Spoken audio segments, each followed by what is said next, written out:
Welcome back. For the past 16 sessions or so, we've considered the importance of fasting in conjunction with prayer. We began that segue after seeing how the elders of Antioch fasted and prayed before sending out Saul and Barnabas. Saul changed his name to Paul, and then he and Barnabas went out to proclaim the good news of Jesus Christ to the region of Asia Minor. As they went out, they took along with them the same practice that they had taught the elders in Antioch, and that is to fast. We want to pick up and consider a segment of their journeys when they were in the region of Iconium and Lystra, beginning in Acts chapter 14, verse 19. Then Jews from Antioch and Iconium came there, that is, the city of Lystra, and having persuaded multitudes, they stoned Paul and dragged him out of the city, supposing him to be dead. However, when the disciples gathered around him, he rose up and went into the city, and the next day he departed with Barnabas to Derbe.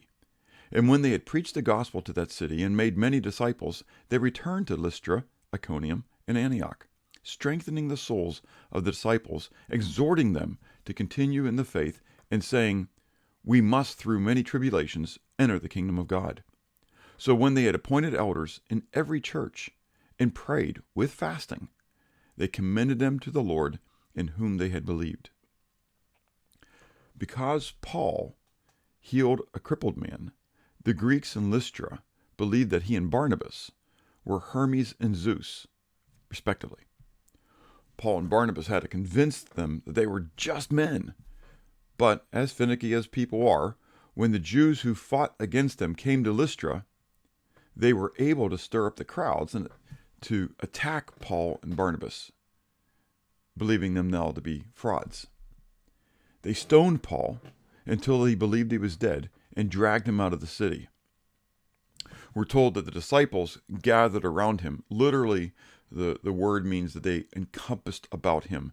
They formed a perimeter around him. We're not told specifically that they prayed and that he was healed. We are told that in other places when praying and healing occurred, and so it's not stated here, and so I don't want to state that as that was what was happening. Rather, the context lends to a reading that he regained his consciousness and stood within the midst of them. However, I do imagine that there was a whole lot of praying going on at that moment. But what's really exciting about this passage is that after leaving Lystra for just a short period of time, Paul and Barnabas returned in order to strengthen the disciples and to appoint elders to lead the various churches. What an incredible testimony of faith. Note then that they would not allow the gospel to be beaten. They went back to Lystra in Iconium to complete the work that they had left Antioch to perform. They appointed elders and prayed with fasting. They went right back to the place where Paul had been stoned and left for dead.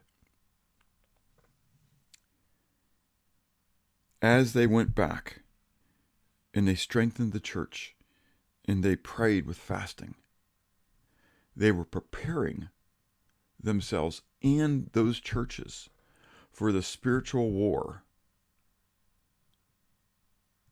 that was coming up. They were seeking God's guidance and His wisdom for the work that would be continued. Again, we note how important praying and fasting is in the life of the church.